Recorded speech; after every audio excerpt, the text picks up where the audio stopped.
Hello, my name is Bill. I'm the pastor at Freedom's Lutheran Church here in Gibsonville, North Carolina. Thank you for joining me in my home for this 14th day of devotion together. As I was working here with the devotions here at my desk, I had this thought run across my mind.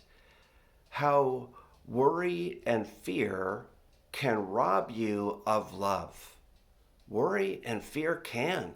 They can rob you of love because what worry and fear does is it causes you to anticipate problems before they actually become problems. It's kind of like this. You're out on a walk and you look out into the horizon and you see there could be some trouble up ahead, but it's way up ahead. It's not affecting you now. But what happens? Well, you begin to think about the problems. You begin to think, how can I accomplish? How can I get where I'm going? How can I overcome?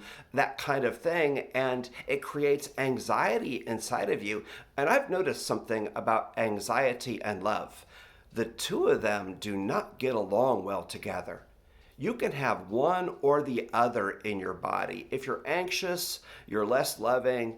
If you're loving, though, you can push out anxiousness and anxiety. And that's some good news for us. The good news that I want to share with you is that in the presence of love, anxiety diminishes. In the presence of love, anxiety goes away. So what are you and I called to do? Today, I'd like you to practice something. It's something pretty simple. I would like to ask you to, whenever you feel that anxiety, worry, concern creeping up inside of you, I want you to take a moment and pause and remember the one who gave himself in love for you. That's right, his name is Jesus. Take a moment and spend it in Jesus' presence and allow his love to come flowing back into your heart, because I've noticed something. When you are fully present with Jesus, anxiety diminishes. It's kind of like this, right? We use that walking example. When you're walking on this trail, on this path with Jesus, and you still see those problems way off in the distance, but you're concentrating on the one who is holding your hand. You're there with Jesus and you're walking with him. When you're walking with Jesus, by the time you get to the place where you thought you saw problems, those problems have diminished or they're vanished. They're certainly not there. And here's the kicker.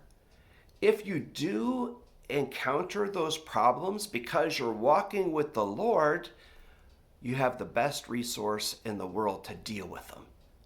You have Jesus and all his love and all his power and all his mercy and compassion and help that he wants to give you.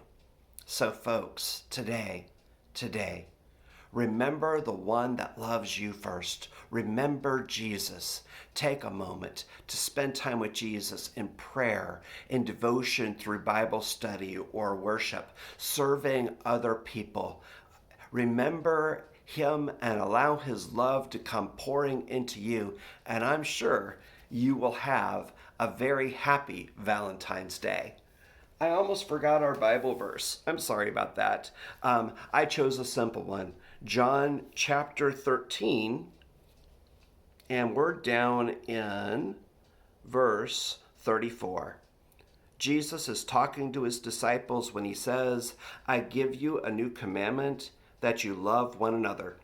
Just as I have loved you, you should also love one another. By this, everyone will know that you are my disciples if you have love for one another. I love you. I genuinely do. Live in Jesus' love today. If you're encountering any problem, worry, difficulty, run into Jesus' arms and let him help you deal with it. Because when you're in the presence of his love, your anxiety goes away. Thank you again for spending this time with me. See you tomorrow.